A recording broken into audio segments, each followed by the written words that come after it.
Welcome to our YouTube channel, Tuition Home Coaching Center. Please subscribe to our channel to get more videos like this.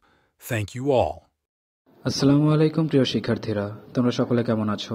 আশা করছি সকলেই খুব ভালো আছো। আজ আমরা দেখব অষ্টম শ্রেণীর জীবন ও জীবিকা বিষয়ের পৃষ্ঠা 70 এর কেস 2 এর সমাধান। তোমরা যারা এখনো আমার চ্যানেলটি সাবস্ক্রাইব করোনি তারা চ্যানেলটি সাবস্ক্রাইব করে নিও, তাহলে পরবর্তী পড়াগুলো এভাবে তোমরা সবার আগে এই চ্যানেলে একসাথে পেয়ে যাবে। আর পূর্ববর্তী পড়াগুলোর প্রয়োজন হলে সব পড়ার ভিডিওগুলো পৃষ্ঠা বাই পৃষ্ঠা আকারে দেওয়া আছে চ্যানেলের প্লেলিস্টে, তোমরা সেখান থেকে সেই ভিডিওগুলো দেখে নিতে পারো। তাহলে চলো শুরু করা যাক আমাদের আজকের পড়াটি। আমাদের 69 পৃষ্ঠায় আছে, দেখো কেস 2। সুনামগঞ্জের তাহিরপুর একটি হাওর অধ্যুষিত এলাকা। শুকনো মৌসুমে হাওরে ধান চাষ হয় আর বর্ষার মৌসুমে পুরো জনপদ পানির নিচে তলিয়ে যায়। অনেক মানুষেরই তখন কাজ করার তেমন কোনো সুযোগ থাকে না। কেউ কেউ হয়তো কাজের খোঁজে শহরে চলে যান। সাজু আর সজীব দুই বন্ধু তাহিরপুরে একটি স্কুলের শিক্ষার্থী।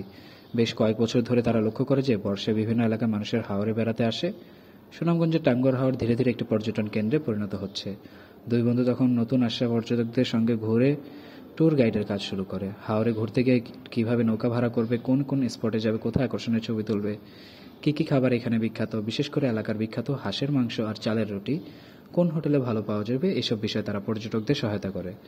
কিছুদিনের মধ্যেই তারা পর্যটনের এই সুযোগকে কাজে লাগিয়ে আরও কয়েকজন বন্ধুকে সঙ্গে নিয়ে টাঙ্গুয়ার হাওর টাঙ্গুয়া ট্যুর এক্সপার্ট নামে একটি গ্রুপ তৈরি করলো এবং আগত পর্যটকদের আরও বড় পরিসরে সেবা দেওয়া শুরু করলো। এখন বর্ষার মৌসুমে প্রতি সপ্তাহে স্কুল বন্ধের দিন তারা পর্যটকদের সঙ্গে ঘুরে বেড়ায়।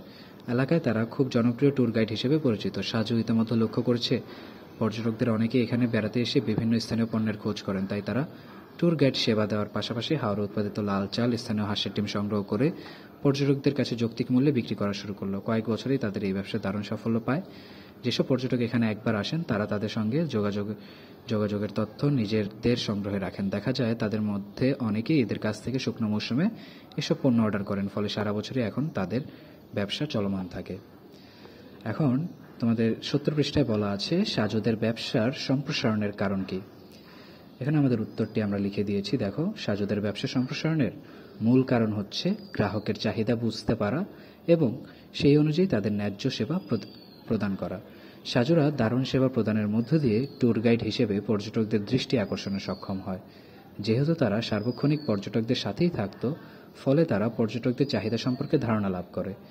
এতে করে তারা নিজ উদ্যোগে পর্যটকদের জন্য স্থানীয় খাদ্য সামগ্রীর ব্যবস্থা করতে পারে।